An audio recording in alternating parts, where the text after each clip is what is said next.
ತನ್ನ ಎಕ್ಸ್ ಖಾತೆಯಲ್ಲಿ ಬಿಜೆಪಿಗೆ ಗುಮ್ಮಿದ ಸಿಎಂ ಸಿದ್ದರಾಮಯ್ಯ, ನನ್ನ ದೆಹಲಿ ಭೇಟಿ ಮುಖ್ಯ ಉದ್ದೇಶ ಇದ್ದಿದ್ದು ರಕ್ಷಣಾ ಸಚಿವ ರಾಜನಾಥ್ ಸಿಂಗ್ರನ್ನ ಭೇಟಿಯಾಗುವುದು. ಟ್ವಿಟರ್ ಖಾತೆಯಲ್ಲಿ ಬಿಜೆಪಿಗೆ ಗುಮ್ಮಿದ ಸಿಎಂ ಸಿದ್ದರಾಮಯ್ಯ, ನನ್ನ ದೆಹಲಿ ಭೇಟಿಯ ಹಿನ್ನೆಲೆ ಅಥವಾ ಉದ್ದೇಶ ಇದ್ದಿದ್ದು ರಕ್ಷಣಾ ಸಚಿವ ರಾಜನಾಥ್ ಸಿಂಗ್ ರವರನ್ನ ಭೇಟಿ ಆಗೋದು, ಮೈಸೂರು ದಸರಾದಲ್ಲಿ ಏರ್ ಶೋಗೆ ಅನುಮತಿ ಕೇಳೋದು, ಕರ್ನಾಟಕದ ಜನರ ಬಗ್ಗೆ ರಾಹುಲ್ ಗಾಂಧಿ ಅಪಾರ ಪ್ರೀತಿಯನ್ನ ಹೊಂದಿದ್ದಾರೆ. ಇಂದಿರಾ ಗಾಂಧಿ, ಸೋನಿಯಾ ಗಾಂಧಿ ಅವರನ್ನು ಕರ್ನಾಟಕದ ಜನತೆ ಚುನಾವಣೆಯಲ್ಲಿ ಗೆಲ್ಲಿಸಿದ್ದನ್ನ ರಾಹುಲ್ ಗಾಂಧಿ ಸದಾ ಸ್ಮರಿಸುತ್ತಾರೆ.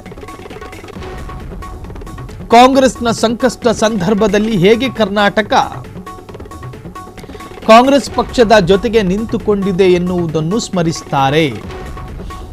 ರಾಹುಲ್ ಗಾಂಧಿ ಒಳಗೊಂಡಂತೆ ಗಾಂಧಿ ಕುಟುಂಬ ಕರ್ನಾಟಕದ ಜನರ ಪ್ರೀತಿಗೆ ಸದಾ ಋಣಿಗಳಾಗಿದ್ದಾರೆ. ನಮ್ಮ ಎಐಸಿಸಿ ಅಧ್ಯಕ್ಷರಾದ ಮಲ್ಲಿಕಾರ್ಜುನ ಖರ್ಗೆ ನಮ್ಮ ಹೆಮ್ಮೆಯ ಕನ್ನಡಿಗ.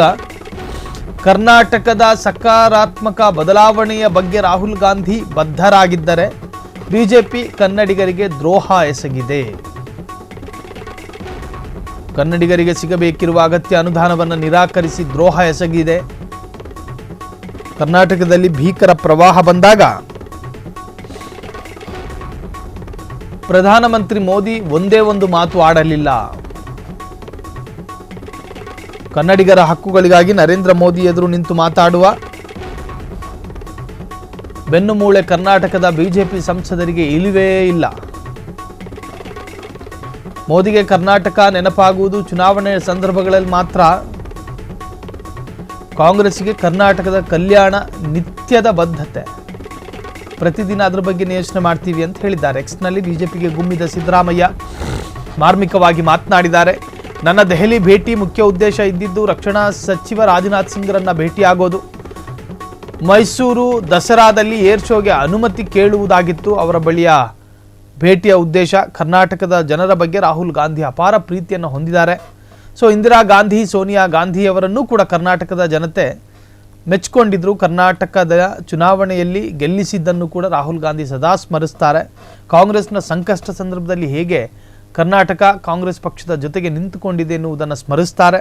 ಇನ್ನು ರಾಹುಲ್ ಗಾಂಧಿ ಒಳಗೊಂಡಂತೆ ಗಾಂಧಿ ಕುಟುಂಬ ಕರ್ನಾಟಕದ ಜನರ ಪ್ರೀತಿಗೆ ಸದಾ ಋಣಿಗಳಾಗಿದ್ದಾರೆ.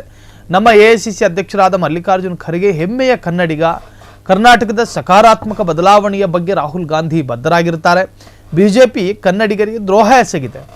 ಕನ್ನಡಿಗರಿಗೆ ಸಿಗಬೇಕಿರತಕ್ಕಂಥ ಅಗತ್ಯ ಅನುದಾನವನ್ನು ಕೂಡ ನಿರಾಕರಿಸಿ ದ್ರೋಹ ಎಸಗಿದ್ದಾರೆ. ಕರ್ನಾಟಕದಲ್ಲಿ ಭೀಕರ ಪ್ರವಾಹ ಬಂದಾಗಲೂ ಕೂಡ ಪ್ರಧಾನಮಂತ್ರಿ ನರೇಂದ್ರ ಮೋದಿ ಒಂದೇ ಒಂದು ಮಾತಾಡಲಿಲ್ಲ. ಕನ್ನಡಿಗರ ಹಕ್ಕುಗಳಿಗಾಗಿ ನರೇಂದ್ರ ಮೋದಿ ಎದುರು ನಿಂತು ಮಾತಾಡುವ ಬೆನ್ನುಮೂಳೆ ಕರ್ನಾಟಕದ ಬಿಜೆಪಿ ಸಂಸದರಿಗಿಲ್ಲ ಅಂತ ಹೇಳಿ ತನ್ನ ಅಧಿಕೃತ ಎಕ್ಸ್ ಖಾತೆಯಲ್ಲಿ ಸಿಎಂ ಸಿದ್ದರಾಮಯ್ಯ ಬಿಜೆಪಿಯನ್ನ ಕೆಣಕಿದ್ದಾರೆ. ಕ್ಷಣ ಕ್ಷಣದ ಸುದ್ದಿಗಳಿಗಾಗಿ ಫ್ರೀಡಂ ಟಿವಿ ಸಬ್ಸ್ಕ್ರೈಬ್ ಮಾಡಿ, ಲೈಕ್ ಮಾಡಿ ಹಾಗೂ ಫಾಲೋ ಮಾಡಿ. ಹೊಸ ಸುದ್ದಿಗಳ ನೋಟಿಫಿಕೇಶನ್ಗಾಗಿ ಬೆಲ್ ಐಕಾನ್ ಮೇಲೆ ಕ್ಲಿಕ್ ಮಾಡಿ.